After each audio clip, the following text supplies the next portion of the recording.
Bismillahirrahmanirrahim. Assalamualaikum warahmatullahi wabarakatuh. Jumpa lagi bersama Ibu Titi dalam pembelajaran prakarya. Hari ini pembelajaran prakarya di kelas 9, Ibu awali dengan membaca basmalah. Bismillahirrahmanirrahim. Semoga pembelajaran kita selalu diberkahi oleh Allah Subhanahu wa Ta'ala. Baik, minggu kemarin kita sudah membahas materi tentang proses dan tahapan pengolahan makanan dari hasil peternakan dan perikanan. Untuk hari ini, kita akan membahas materi penyajian dan pengemasan.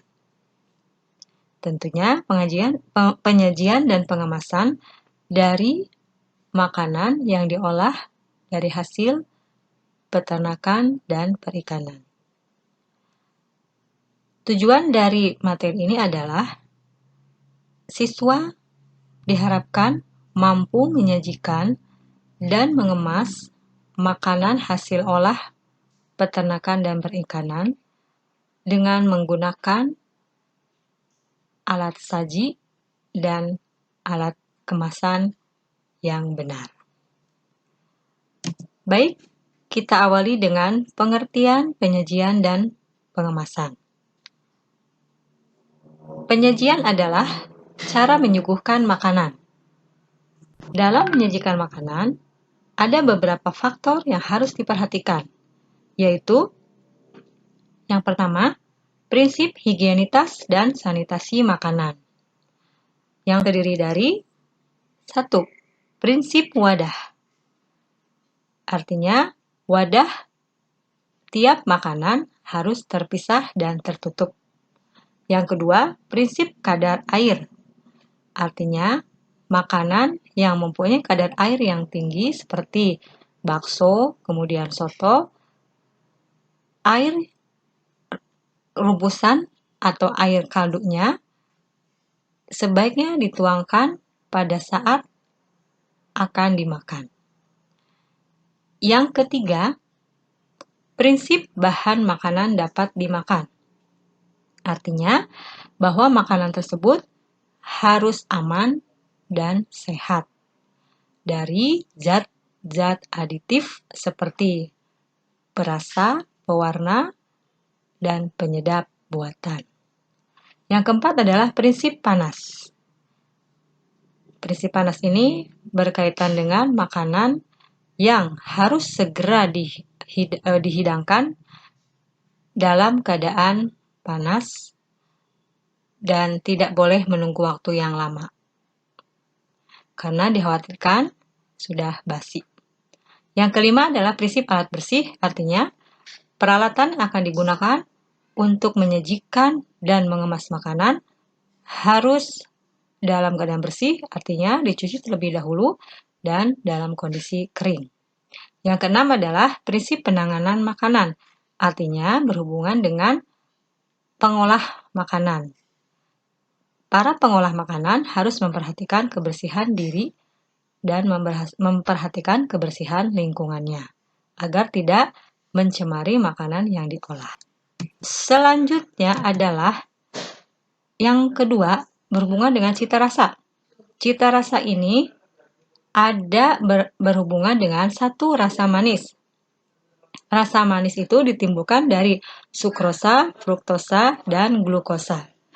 Yang kedua, rasa asam. Rasa asam ditimbulkan oleh asam sitrat, asam laktat, dan asam asetat. Yang ketiga adalah rasa asin. Rasa asin ini ditimbulkan oleh sodium klorida. Dan yang keempat adalah rasa pahit. Rasa pahit ini ditimbulkan oleh komponen alkaloid, natrigenin, dan kafein. Selanjutnya, tiga adalah ada kualitas makanan. Kualitas makanan akan mempengaruhi seseorang untuk mengkonsumsinya. Beberapa faktor yang mempengaruhi kualitas makanan yaitu 1. Warna, 2. Tekstur, dan yang ketiga bentuk. Sekarang kita akan membahas tentang alat penyajian. Alat penyajian ini dibagi menjadi alat penyajian tradisional dan modern. Apa saja alat penyajian tersebut? Nah, di sini ada alat penyajian tradisional terlebih dahulu yang Ibu jelaskan. Di sini ada mangkuk yang terbuat dari bahan tembikar atau tanah liat untuk menyajikan hidangan dari bahan telur dan ayam. Ya. Yang kedua, ada daun pisang untuk menyajikan hidangan atau makanan berupa pepes ikan. Kemudian di sini ada besek yang terbuat dari bahan anyaman bambu untuk menempatkan hidangan seperti telur asin, daging, dan lain-lain ya. Kemudian alat penyajian modern di sini kita lihat ada, nah ini yang namanya hot plate. Mungkin kalau kalian makan steak suka dihidangkan atau disajikan menggunakan alat ini. Kombinasi antara mungkin tanah liat, keramik, dan kayu. Nah, ini alat modern. Kemudian mangkuk yang terbuat dari keramik ya, porselin, dan yang ketiganya adalah alat penyajian modern, nampan yang terbuat dari bahan stainless steel. Nah, sekarang kita bahas tentang pengemasan. Apa itu pengemasan? Pengemasan adalah aktivitas merancang dan memproduksi wadah atau pembungkus suatu produk. Tujuan pengemasan makanan adalah 1. Melindungi dari bahaya fisik. 2. Melindungi dari kondisi iklim luar kemasan. 3. Memudahkan dalam pengantaran atau transportasi. 4. Dapat menentukan porsi atau jumlah makanan. 5. Sebagai pemberi informasi atas makanan. Dan yang keenam sebagai tujuan berfungsi estetika, itu sebagai keindahan. Berdasarkan jenisnya, kemasan ini terbagi 3. Yang pertama adalah kemasan primer, yaitu kemasan yang mengalami kontak langsung dengan produk dan ukurannya relatif kecil. Misalnya, plastik kemasan sosis. Ini juga plastik kemasan bakso dan kaleng kemasan kornet yang mana langsung kontak dengan produk. Kemasan sekunder, yaitu kemasan yang tidak mengalami kontak langsung dengan produk makanan. Kemasan ini berisi sejumlah kemasan-kemasan primer. Contohnya kardus ya di sini. Kemudian yang kedua adalah toples. Ya, di mana toples ini dan kardus bisa dimasukkan beberapa kemasan primer. Ya. Selanjutnya adalah kemasan tersier, yaitu kemasan yang digunakan untuk menggabungkan dan melindungi kemasan-kemasan sekunder. Nah, kemasan tersier ini berhubungan pula dengan kemasan transportasi. Makanya dibuat lebih besar dan dibuat lebih besar dan supaya mudah untuk mendistribusikan kemasan-kemasan sekunder untuk ke daerah-daerah yang lebih jauh. Nah, di sini ada kontainer ya.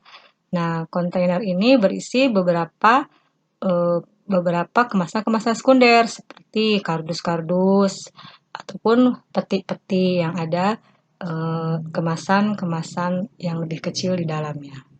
Nah, mungkin itu saja materi hari ini dari Ibu. Semoga kalian bisa memahaminya. Silahkan kalian catat informasi penting yang ada di dalamnya.